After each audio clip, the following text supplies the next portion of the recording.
성경은 하나님께서 우리에게 주신 보물과도 같습니다. 성경 안에는 정말 축복의 말씀이 너무나도 많습니다. 그런데 우리는 그러한 하나님의 축복의 말씀을 옆에 두고 방치하는 경우가 굉장히 많습니다. 호주 퀸즐랜드에 있는 소도시 마운트 모건은 과거에 금광이 있던 곳이었습니다. 지금은 관광지로 남아있지만 1882년부터 100년 동안 세계 최고의 광산으로 명성을 떨쳤던 곳이 바로 마운트 모건이라는 지역인데요. 그런데 광산이 개발되기 전까지 그곳에 살던 원주민들은 황무지 같은 땅에서 아주 가난하게 살았다고 합니다. 금광을 매일 밟고 다니면서도 자신이 금광을 밟고 있는지 그 사실을 까맣게 몰랐던 것이죠. 원주민들이 자신들이 밟고 있는 것이 금인 줄 모르고 가난하게 산 것입니다. 성도도 마찬가지인 것 같습니다. 우리가 성경을 모르고 성경을 가까이 하지 않고 신앙생활을 한다는 것은 우리 안에 하나님께서 주신 축복과 생명을 잘 알지 못하고 그것을 붙잡지 못하고 신앙생활하는 것과 같습니다. 그렇기에 우리의 삶에 하나님이 주신 생명의 말씀을 가까이 하고 사모하는 것이 정말로 중요한 것입니다. 뿐만 아니라 교회의 역사를 봐도 많은 교회의 부흥은 바로 어떤 것으로부터 시작이 됐냐면 바로 성경을 사랑하는 사람들, 성경을 사모하는 사람들이 모여서 시작되었던 것이 바로 부흥이었습니다. 가장 대표적인 예로 우리 한국의 부흥하면 1907년 평양 대부흥을 기억하게 됩니다. 그 평양 대부흥은 뭐로부터 시작되었냐면 바로 사경회라는 것으로부터 시작되었습니다. 사경회가 무엇이냐면 하나님의 말씀을 연구하고 배우는 것이죠. 그래서 신학자들과 목회자들한테 성경을 배우고 그리고 연구하고 성경을 듣는 그러한 시간이 바로 사경회였습니다. 바로 1907년 평양 대부흥은 어떻게 일어난 것이냐면 정말 성경을 사모하는 사람들이 지게에 쌀을 지고 물을 지고 그곳에 와서 밥을 해 먹으면서 성경의 말씀을 사모하고 성경의 말씀을 들었을 때 그곳에서 성령의 역사하심으로 말미암아 부흥이 일어나는 것을 볼 수 있습니다. 그만큼 부흥은 바로 우리가 성경을 사모하고 성경을 가까이 할 때 우리의 삶에 그러한 회복과 부흥이 임하는 것을 우리가 알 수 있습니다. 계속해서 여러분들과 마가복음의 말씀을 나누고 있습니다. 성경에서도 특히나 하나님께서 가장 중요하게 생각하시고 예수 그리스도께서 이 땅에 오셔서 우리에게 전해주신 그 복음의 귀한 것을 나누고 있는데요. 바라옵기는 저와 여러분의 삶에 이 복음, 하나님의 말씀을 사랑하고 가까이 하고 복음을 나눔으로 말미암아 저와 여러분이 우리의 신앙이 다시 한번 새롭게 되어지고 회복되어지고 더 나아가선 우리의 삶에 하나님의 백성답게 하나님의 자녀답게 살아가는 저와 여러분이 되기를 소망합니다. 벌써 여러분들과 마가복음 말씀을 9번 정도 나눴습니다. 7월 마지막 주부터 이렇게 나눠가지고 계속해서 나누고 있는데요. 지금 2장까지밖에 못 나갔습니다. 참 더디죠. 그렇지만 짧게 나가지만 그 본문의 깊은 곳까지 들여다보고 또 이 시간을 통해서 여러분들이 성경을 보는 배경 지식을 쌓아서 여러분들 스스로가 성경을 볼 수 있는 눈을 열고 또 성경을 가까이 함으로 말미암아 여러분들의 신앙이 회복되어지는 그러한 시간이 되기를 소망합니다. 오늘 우리가 읽은 말씀은 바로 예수님께서 가버나움이라는 곳에서 들어가셔서 중풍병자를 고치시고 이 내용은 저번 주에 나눴죠. 중풍병자를 고치시고 그 다음에 지나가시다가 제자 레위를 부르시는 장면입니다. 지금 마가복음에서는 레위라고 나와 있지만 마태복음에서는 세리마태, 즉 마태복음을 저작한 마태가 바로 이 레위임을 알 수가 있습니다. 마태복음 9장 9절은 이렇게 고백합니다. 제가 읽어보겠습니다. 예수께서 그 곳을 떠나 지나가시다가 마테라 하는 사람이 세관에 앉아 있는 것을 보시고 이르시되 나를 따르라 하시니 일어나 따르니라. 아멘. 이처럼 마가복음에는 레위, 마태복음에는 마태로 나오고 있습니다. 그런데 그 마태가 바로 세관에서 일했다라고 합니다. 바로 마태의 직업, 레위의 직업은 바로 세리였습니다. 우리가 이 당시의 세리의 직업에 대해서 조금 알 필요가 있는데요. 당시 세리는 로마 정부의 세금 징수의 사무를 보던 사람들이 바로 세리였습니다. 유대인들이 유대 지역이 로마의 지배를 받고 있을 때 로마의 지배를 받으면서 로마 정부에 낼 세금을 모으는 사람들이 바로 이 세리였죠. 더욱이 당시에는 국가 체제가 지금처럼 정확하게 잘 잡혀 있지 않았기 때문에 세리가 일정 금액만 로마 정부에 바치고 나머지는 자기가 다 가졌습니다. 그래서 어떤 나쁜 세리는 어떻게 했냐면 로마 정부에 바칠 돈 거기다가 더 많은 것들을 부과함으로 말미암아 많은 사람들의 돈을 모으기 시작했고 그로 말미암아 많은 사람들에게 눈살을 찌푸린 직업이 바로 세리였습니다. 그래서 어쩔 수 없이 이 세리들은 세금을 많이 부여할 수밖에 없었죠. 그렇기 때문에 유대인들에게 있어서 이 세리를 향한 시선은 좋지 못했습니다.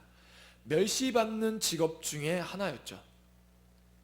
유대인들은 이런 세리들을 창기, 살인범, 강도와 같은 죄인들과 같이 여겼고 그 통속으로 취급하였습니다. 그래서 회당에서 출교시키기로 결정했고 이러한 사람들을 멸시할 뿐만 아니라 시민으로서의 권리 또한 행사할 수 없었습니다. 법정에서 증인으로 진술할 수조차 없었죠. 우리로 따지면 우리나라가 일제강점기가 있었는데 일제강점기에 일본에 빌붙어서 일본의 그 앞잡이 노릇을 했던 그런 사람의 역할을 했던 사람들이 바로 세리라고 말할 수 있습니다. 그런데 그러한 인식을 갖고 많은 사람들이 그렇게 생각하던 직업을 가진 레위를 오늘 예수님께서는 부르고 계십니다. 우리 같이 한번 2장 14절 말씀만 같이 한번 읽어보도록 하겠습니다. 또 지나가시다가 알파에오의 아들 레위가 세관에 앉아있는 것을 보시고 그에게 이르시되 나를 따르라 하시니 일어나 따르니라. 아멘. 많은 사람들에게 멸시와 천대받는 세리를 주님께서 제자로 지금 부르시고 계시는 것입니다. 그렇다면 그 세리를 예수님께서 부르실 때 먼저 부름을 받은 베드로와 안드레와 야고보와 요한의 반응은 어땠을까요? 예수님이 그때 당시 때 천대받던 그리고 눈살을 찌푸렸던 세리 레위를 부르시는 그 장면을 봤을 때 그 제자들의 반응은 어땠을까요? 그리고 또 많은 유대인들의 반응은 어땠을까요? 별로 좋지 않았겠죠. 심지어 예수님께서는 그들과 같이 식탁 공동체를 나누시고 계십니다. 우리 그 다음 절 15절 말씀도 같이 한번 읽어보도록 하겠습니다. 그의 집에 앉아 잡수실 때에 많은 세리와 죄인들이 예수와 그의 제자들과 함께 앉았으니 이는 그러한 사람들이 많이 있어서 예수를 따름이러라. 아멘. 그의 집에 앉아서 잡수실 때 세리와 죄인들과 함께 식사하고 계시는 것이죠. 당시 이러한 세리들과 죄인들과 함께 식사한다라는 것은 정말 파격적이고 충격을 주는 행동이었습니다. 왜냐하면 단순히 식사를 한다는 것은 그냥 먹고 마심으로 끝나는 것이 아니라 먹고 마심의 의미를 넘어서 인생을 함께 한다는 것으로 여겨졌기 때문입니다. 그래서 유대인들은요, 식사에 사람을 초대할 때 그 굉장히 매우 신중하게 그 사람을 보고 결정하고 초대를 했습니다. 누가복음에 보면 레위가 예수님을 위해서 잔치를 벌였다라고 나와 있습니다. 그러니까 바로 자신을 제자로 삼아주신 예수님을 향해서 이 세리 레위는 예수님을 향해 잔치를 준비했고, 그 잔치의 초청에 예수님께서 응하셨고, 그리고 그들과 함께 먹고 마시고 삶을 함께 하시는 것을 볼 수 있습니다. 이러한 모습은 당시 사람들에게 눈에는 절대 이해할 수 없는 행동이었죠. 우리 한번 마가복음 2장 16절도 같이 한번 읽어볼까요? 같이 읽습니다. 시작. 바리새인의 서기관들이 예수께서 죄인 및 세리들과 함께 잡수시는 것을 보고 그의 제자들에게 이르되 어찌하여 세리 및 죄인들과 함께 먹는가. 아멘. 이것이 바로 당시 사람들의 반응입니다. 바리새인의 서기관들이 예수께서 죄인 및 세리들과 함께 잡수시는 것을 보고 그의 제자들에게 이르되 어찌하여 유대인 예수님이 세리 및 죄인들과 함께 먹는가 라고 이렇게 이야기하고 있는 것입니다. 세리와 죄인들과 식사하시는 예수님을 향해 바리새인과 서기관들은 어떻게 그러한 죄인들과 함께 먹을 수 있느냐며 예수님의 그 행동을 질책하고 정죄하는 것을 볼 수가 있습니다. 오늘 16절 말씀에도 또 한 가지 우리가 살펴봐야 할 직업, 그리고 사람이 있는데요. 바로 바리새인의 서기관들이죠. 바리새파의 서기관. 당시 서기관은 전문 지식을 갖춘 학자로서 하나님의 말씀을 가르치는 사람들이었습니다.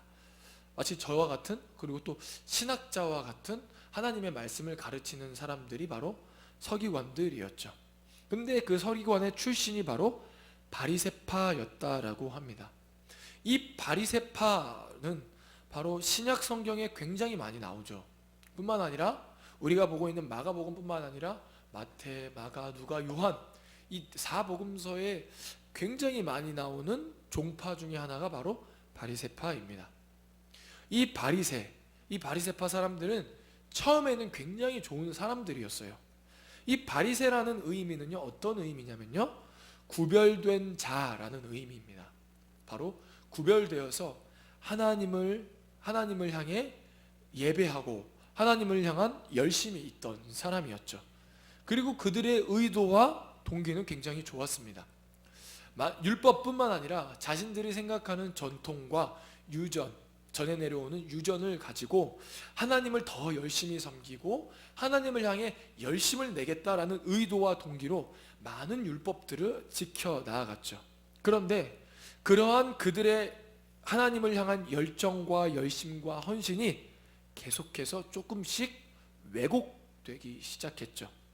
그들은 하나님이 주신 율법을 하나님을 향한 열심과 열정을 향해서 잘 지켰다라고 하지만 그렇게 지키지 않은 사람들을 향해서 정죄하고 질타했습니다.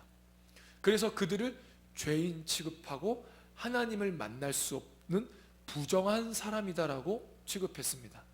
우리가 계속해서 말씀을 나눴죠. 중풍병자, 나병 환자, 이 사람들이 죄로 말미암아 그렇게 병에 걸린 것이고, 그렇게 몸이 연약하고 부족하고 아픈 사람들은 하나님을 만날 수 없다라고 말하며 그들을 죄인 취급함으로 말미암아 하나님을 만날 수 없게 막은 사람이 바로 이 바리새파 사람들입니다.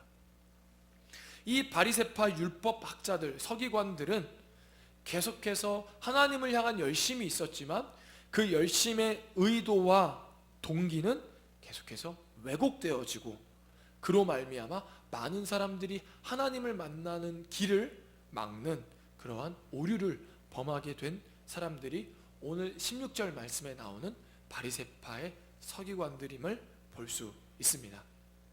그렇게 예수님이 세리와 죄인들과 함께 먹는 것을 보며 질타하는 그들을 향해 오늘 예수님께서는 이렇게 말씀하십니다. 우리 이어서 17절 말씀도 같이 한번 읽어보도록 하겠습니다. 예수께서 들으시고 그들에게 이르시되 건강한 자에게는 의사가 쓸데없고 병든 자에게라야 쓸데있느니라. 나는 의인을 부르러 온 것이 아니요 죄인을 부르러 왔노라 하시니라. 아멘. 예수님께서 그렇게 질타하고 정죄하고 예수님의 행동에 대해서 지적하는 그러한 바리새인들을 향해서 의사의 비유를 드시면서 예수님은 건강한 사람에게는 의사가 필요 없고 병든 자에게 필요하듯 예수님께서는 이 땅에 오신 이유가 의인을 부르러 온 것이 아니라 바로 죄인을 부르러 왔다라고 이야기하고 계십니다. 바리새파 사람들, 바리새파의 서기관들은 스스로 자신들을 의인이라고 이야기했습니다. 그리고 그렇게 생각했습니다. 그리고 자신들처럼 하나님의 말씀, 하나님의 율법을 지키지 않는 사람들은 모두가 다 죄인이라고 취급했고, 그 더욱이 자신들이 만들어 놓은 전통과 유전들로 자신들의 거룩함은 드러냈지만 그렇게 하지 못하는 사람들은 부정한, 하나님 앞에 나올 수 없는 죄인이라고 취급했던 사람이 바로 바리새파 사람들이죠. 그런데 그러한 사람들을 향해서 예수님은 그렇게 자신이 의인이라고 생각하는 그 바리새파 사람들에게 예수님이 이렇게 말씀하시는 것이죠. 내가 의인인 너희들을 부르러 온 것이 아니라 이처럼 세리와 죄인들을 부르러 왔다라고 말씀하고 계십니다. 오늘 예수님은 그렇게 많은 사람들을 정죄하는, 자신을 스스로 의롭다고 여기는 그 바리새인들의 자세와 하나님을 믿는다고 하지만 죄인들과 세리들을 정죄하고 있는 그들의 신앙을 질타하시며 그러한 자만과 교만을 가진 자들을 위해 오신 것이 아니라 바로 죄인들을 부르시기에 오신 분이 예수님이다라고 오늘 이야기하고 계십니다. 그러한 예수님은 그렇게 많은 사람들이 죄인 취급했던 세리, 많은 사람들이 소외시켰던 그 세리 레위, 마태를 오늘 제자로 삼고 계신 것입니다. 단순히 무언가 하나님의 가르침, 예수님의 가르침을 가르쳐 주는 것 이상으로 그를 제자로 삼아 주시고 그와 함께 삶을 사시고 그리고 그렇게 예수님과 함께 공생애를 살았던 그 마태는요, 바로 마태복음에 예수님의 그 가르침을 잘 적어놓고 정리해서 오늘날 우리에게 예수님의 가르침을 전해주는 것을 볼 수 있습니다. 오늘 우리가 말씀을 보면서 정말 예수님의 제자는 어떤 사람이 될 수 있을까? 예수님의 제자가 되기 위한 조건은 무엇일까? 교회는 교인을 만드는 것이 아니라 제자를 만드는 곳이라고 이야기합니다. 단순히 교회에 와서 예배드리는 사람, 예배를 출석하는 사람을 만드는 것이 아니라요, 정말 예수님을 믿고 따를 수 있는 그 제자를 만드는 곳이 바로 우리가 있는 교회라고 말씀하고 계십니다. 그렇다면 예수님의 제자가 될 수 있는 조건은 무엇일까요? 오늘 말씀만 봐서는 제자의 자격은 신분과 직업은 절대 아닌 것 같습니다. 내가 좋은 신분과 직업을 가지고 있다 해서 예수님의 제자가 될 수 있는 것이 아니라는 것이죠. 오늘 말씀을 보면 바리새파 서기관들은 예수님의 제자가 아니었어요. 마치 이런 거와 같죠. 오늘날 저와 같이 하나님의 말씀을 전하는 직업을 가졌다라고 해서 제자가 될 수 없을 수 있다라는 거예요. 그러니까 제가 지금 여러분들 앞에서 이렇게 하나님의 말씀을 준비해서요, 여러분들을 위해서 여러분들과 함께 하나님의 말씀을 나누고 있습니다. 근데 제가 그러한 직업을 가지고 있다고 해서 제가 지금 예수님을 따르는 제자가 아닐 수 있다라는 것이죠. 또한 반대로 우리가 봤을 때 정말 저 사람은 제자가 아니다, 그리고 제자로서 자격도 없다, 그리고 정말 죄인이다, 정말 예수님이 이 땅에 오셔서 심판하신다면 정말 저 사람은 심판하셔야 될 것이다 라고 하는 직업을 가진 사람이라 할지라도 어쩌면 예수님 보시기에는 예수님을 따르는 제자가 될 수 있다라는 것입니다. 예수님의 말씀을 가르친다고, 하나님의 말씀을 가르친다고 단순히 제자가 될 수 있는 것이 아니죠. 오늘 말씀과 같이 어떠한 사람이 예수님의 제자가 될 수 있냐면 예수님을 따르는 자가 제자가 될 수 있는 것입니다. 우리 한번 14절 말씀만 같이 한번 읽어보도록 하겠습니다. 우리 마가복음 2장 14절 말씀 같이 한번 더 읽어보도록 하겠습니다. 같이 읽습니다. 또 지나가시다가 알페오의 아들 레위가 세간에 앉아 있는 것을 보시고 그에게 이르시되 나를 따르라 하시니 일어나 따르니라. 아멘. 레위가, 마태가 예수님이 따르라는 그 부르심 앞에 주님, 제가 주님을 따르겠습니다 라고 일어나 따를 때 바로 예수님의 제자가 되는 것을 볼 수 있습니다. 맞습니다.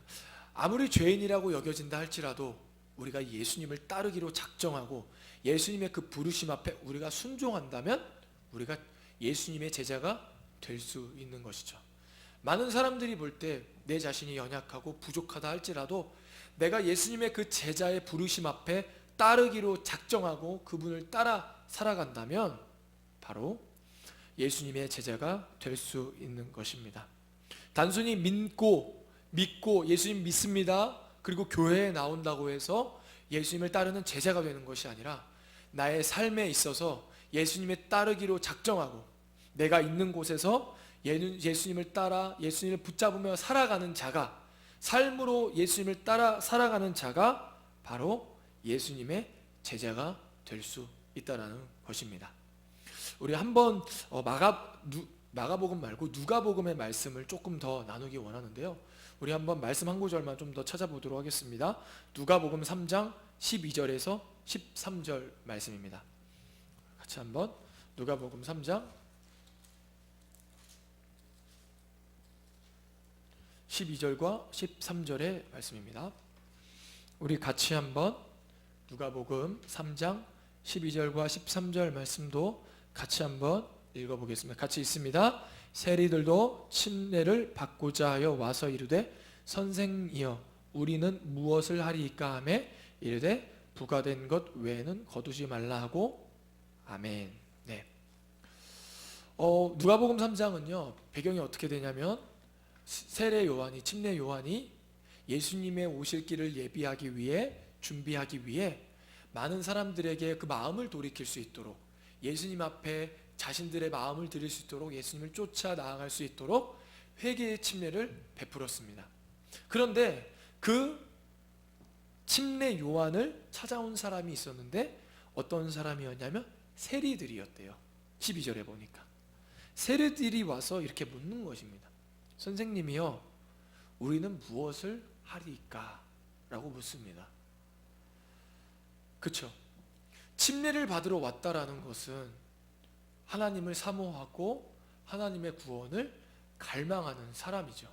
침례를 받는다라는 것은 내가 죽고 예수님과 함께 살아가겠다 결단하는 것이기 때문입니다.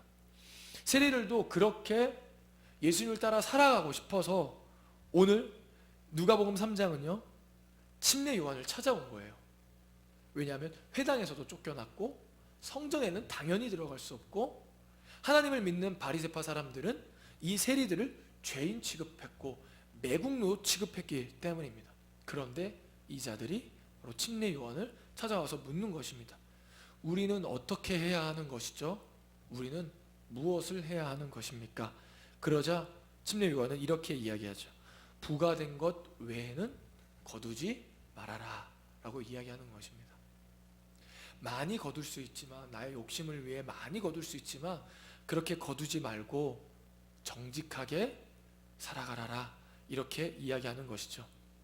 예수님을 따른다는 것은요 단순히 하나님의 말씀을 전하는 전도사, 선교사가 되라 라는 그 말씀이 아닙니다. 예수님을 따르라 라는 것은 바로 어떤 것이냐면요 여러분이 있는 곳에서 예수님을 믿는 사람으로서의 태도와 자세로 살아가라는 것이죠. 바로 오늘 침례 요한이 이 세리들에게 이야기했던 것처럼요. 세리지만 부가된 것 외에는 거두지 않는 태도와 자세로 나아가는 것처럼 여러분들이 있는 곳에서 그곳에서 예수님의 가르침, 예수님을 믿는 백성, 자녀다운 태도와 자세로 살아가는 자들이 바로 예수님을 따르는 자고 예수님의 제자가 될 수 있는 것입니다. 제가 여러분들에게 이렇게 말씀을 가르치지만 제 삶 속에서 예수님을 따르고 예수님을 믿는 사람으로서의 태도와 자세로 살아가지 않는다라면 저는 말씀을 전하지만 제자는 아닌 것이죠. 그러나 여러분들이 저와는 다르게 여기에 앉아 있지만 여러분들의 직장에서, 가정에서, 공동체에서, 친구들 사이에서 여러분들이 예수님의 태도와 자세로 살아간다면 여러분들이 진정으로 제자가 될 수 있는 것입니다. 오늘 말씀은 여러분들에게 하나님께서, 예수님께서 초청하시는 것입니다.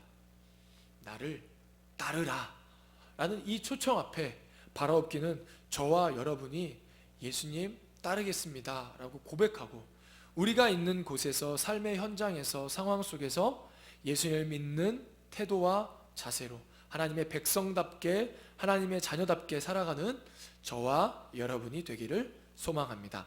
기도하겠습니다. 하나님 감사합니다. 오늘 예수님께서는 그때 당시 때 누구보다도 가장 천하게 여겨졌던 직업을 가진 세리 레위, 세리 마태를 부르시고 계십니다. 하나님, 예수님을 따르는 것에는 직업에 귀천이 없고 어떠한 직업 때문에 예수님의 제자가 될 수 있는 것이 아닙니다. 바로 나의 삶의 현장에서, 나의 삶의 상황 속에서, 그곳에서 예수님의 가르침을 따라 살고 예수님의 믿는 사람의 태도와 자세로 하나님의 백성답게, 하나님의 자녀답게 사는 것이 바로 예수님의 제자임을 오늘 말씀을 통해서 깨달았습니다. 하나님, 오늘 우리를 제자로서의 부르시는 그 예수님의 부르심 앞에 우리가 순종함으로 나아가게 하여 주시고, 더 나아가서는 우리가 있는 가정, 직장, 친구들, 공동체, 다양한 곳에서 예수님 믿는 자로서 그 태도와 자세로 나아갈 수 있도록 붙잡아 주시옵소서. 이 시간 찬양하고 예수님을 따르기로 결단하며 기도할 때 우리의 마음 가운데 성령께서 기름 부어 주시어서 우리가 자원하는 마음으로, 기쁜 마음으로 예수님을 따르는 제자들이 되게 하여 주시옵소서. 감사하며 예수님의 이름으로 기도드립니다. 아멘.